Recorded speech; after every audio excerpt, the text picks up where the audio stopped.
मालिक की कृपा के बगैर कुछ भी नहीं होना जी पर मालिक हमारा दयावान है, दिन है रात है जी। पर अगर अच्छा है बुरा है, मालिक अगर पिता है तो इतना बुरा होने ही क्यों देता है कि इतने बुरे बुरे कर्म, मतलब इसके लिए छूट है, इसके लिए छूट दिए। दयावान है। नहीं, बड़े दयावान हैं, बड़े कृपालु हैं, लेकिन आप एक विचार कीजिए, अच्छे नंबर या अच्छा पद प्राप्त करने के लिए कुछ डिग्रियां रखी गई है ना, कुछ बातें रखी गई ना, तो हमारे लिए अच्छाई की सीमा रख दी गई।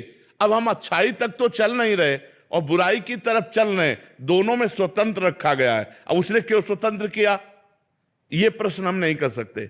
उसने दोनों के लिए तुम्हें स्वतंत्र किया है, तुम अच्छाई से अच्छाई करके उत्तम से उत्तम देवता ब्रह्मलोक तक, तपलोक, महालोक, जनलोक, सत्यलोक, वैकुंठ लोक, जहां चाहो वहां जा सकते हो। लेकिन आप क्यों बुराई की तरफ जाते हो? छूट उसने दोनों की दी है। आप बुरे से बुरा कर सकते हो, वो नहीं रोकेगा। आप अच्छे से अच्छा कर सकते हो, वो नहीं रोकेगा। दोनों के लिए आपको छूट दे दी गई है।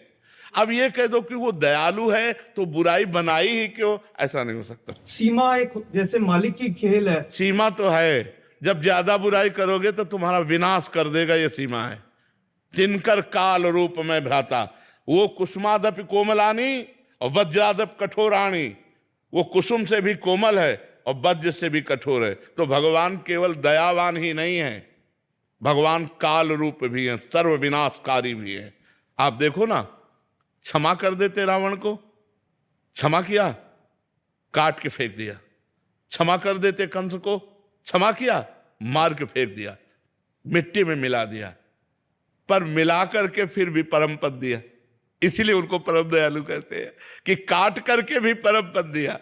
उनका कृपा का जो स्वरूप है वो दो रूप में है, एक वज्रादप कठोराणी, वज्र से भी कठोर। तो हम ये समझते हैं उसका हर विधान मंगल में है, उसका हर कार्य मंगल में है, और हमारा हर कार्य माया जनित है।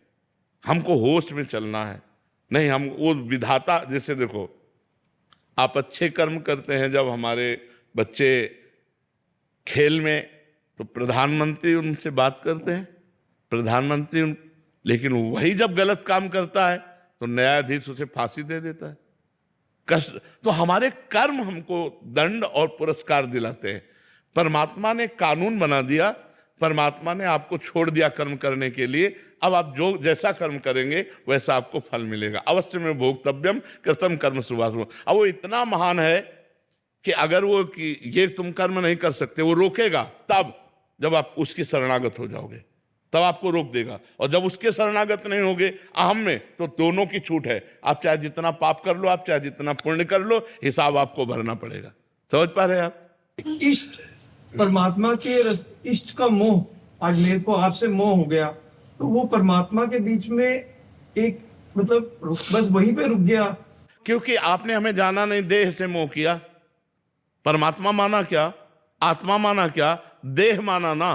तो देह तो पर्दा है ही, पर्दे से प्यार कर रहे हैं। पर्दे के अंदर जो छुपा हुआ है, कठपुतली से प्यार करो, जो कठपुतली नचा रहा है उसे पता नहीं तुम्हें, तो फिर असली प्यार कहाँ हुआ? जब कठपुतली को गले लगाओगे तो हाथ कुछ लगेगा नहीं, क्योंकि वो कठपुतली थी।